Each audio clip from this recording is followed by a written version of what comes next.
The Afghanistan-Pakistan border, known as the Durand Line, is a rugged mountainous frontier stretching over 2,600 kilometers, a flashpoint shaped by history and conflict. For Pakistan, it's a vital, sovereign boundary. For Afghanistan, it's a colonial scar that split the Pashtun people. This disagreement has fueled decades of tension, with the border serving as both an economic artery and a security nightmare.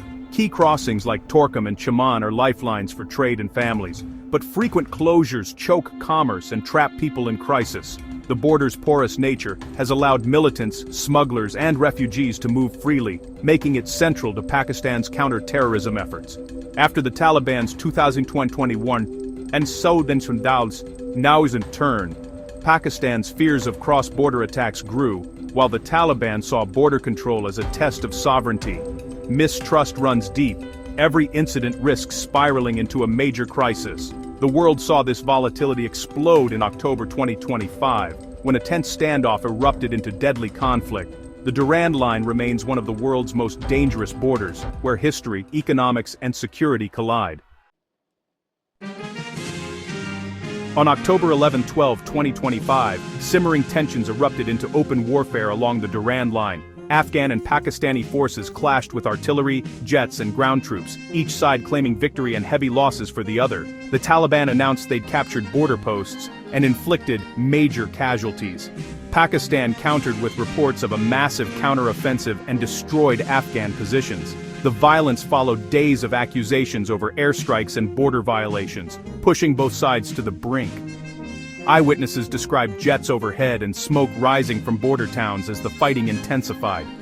Authorities shut down the Torkham and Chaman crossings, halting trade and stranding thousands, including refugees, amid chaos.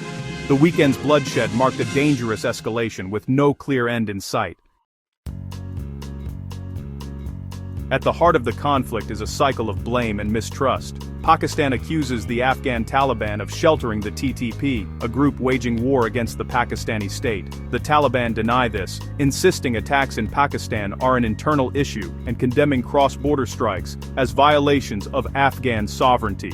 Each side sees the other's actions as provocation, fueling an endless loop of retaliation. With no trusted mediator, diplomatic solutions are elusive. Pakistan demands a crackdown on the TTP. The Taliban refuse, fearing backlash or ideological fallout. Until this core dispute is resolved, the border remains a flashpoint for violence. Ordinary people bear the brunt of border clashes, homes destroyed, families displaced, livelihoods lost. The closure of key crossings devastates local economies and leaves refugees stranded in limbo, with little food or shelter. Afghan refugees, caught between expulsion from Pakistan and a closed border, face an uncertain future in makeshift camps. The humanitarian crisis deepens as both sides use vulnerable populations as bargaining chips. Regional powers like Saudi Arabia and Qatar call for restraint, fearing wider instability. India, meanwhile, quietly strengthens ties with the Taliban, adding a new layer of complexity. The world watches nervously, aware that escalation could destabilize all of Central and South Asia. The human toll is mounting, with no relief in sight.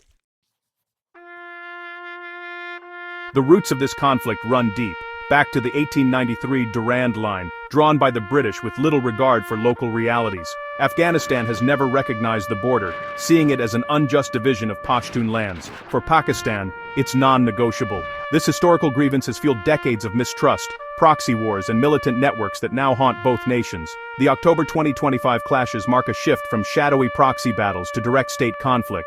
If diplomacy fails, the risk of a broader war, potentially involving nuclear-armed Pakistan, grows dangerously real. The stakes are global. A wider conflict would trigger a humanitarian disaster and open the door to extremist groups. Healing this old wound requires trust and dialogue, qualities in short supply on both sides of the Durand Line. For now, the border remains a scar, and peace a distant hope.